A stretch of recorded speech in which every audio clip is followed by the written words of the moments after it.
Welcome back to today's episode, where we dive into one of the most beautiful and beloved stories in all of Scripture, the Book of Ruth. Now, what's fascinating is that the Book of Ruth never actually tells us who wrote it. Tradition points to the prophet Samuel as the author, but the text itself remains anonymous.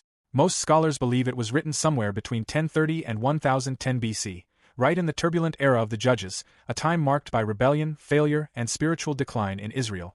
And in the middle of that dark period, God shines a quiet but powerful light through the life of a young Moabite woman named Ruth. The purpose of this book is deeply moving. It teaches us that genuine love often demands real sacrifice. It shows us that no matter our background, our struggles, or our circumstances, living according to God's ways is never wasted. Love and kindness are seen by God, and they are rewarded. In His sovereignty, nothing is accidental. He is always working, always weaving, always redeeming. Some of the most memorable verses in the book capture the heart of Ruth's devotion. In chapter 1, verse 16, Ruth turns to Naomi and says, "Where you go I will go, and where you stay I will stay. Your people will be my people, and your God my God." Those words echo through generations as one of the clearest pictures of loyalty and covenant love. Later, in chapter 3, Ruth tells Boaz, "Spread the corner of your garment over me, since you are a kinsman redeemer." And by chapter 4, we see God's plan revealed. Naomi has a son, the women proclaim. His name is Obed, the father of Jesse, the father of King David. And from that same family line would one day come Jesus Christ. The story itself begins in Moab, where Naomi, after losing her husband and later her 2 sons, is left with her daughters-in-law, Orpah and Ruth. Orpah eventually returns home, but Ruth clings to Naomi. Together, they journey to Bethlehem, where Ruth meets Boaz, a wealthy and righteous man.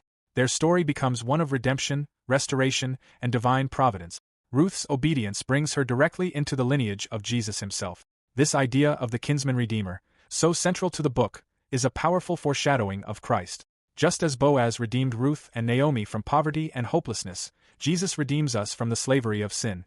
He steps in, not just as a rescuer, but as family, making us children of God. And the practical applications? They're timeless. Ruth's life reminds us that God is sovereign in every detail. He guides, He directs, and He fulfills His plans perfectly. Just as Naomi and Ruth trusted God through uncertainty, we're invited to trust Him in our own journey. Ruth also embodies the qualities of the Proverbs 31 woman: faithfulness, devotion, godly speech, and quiet strength.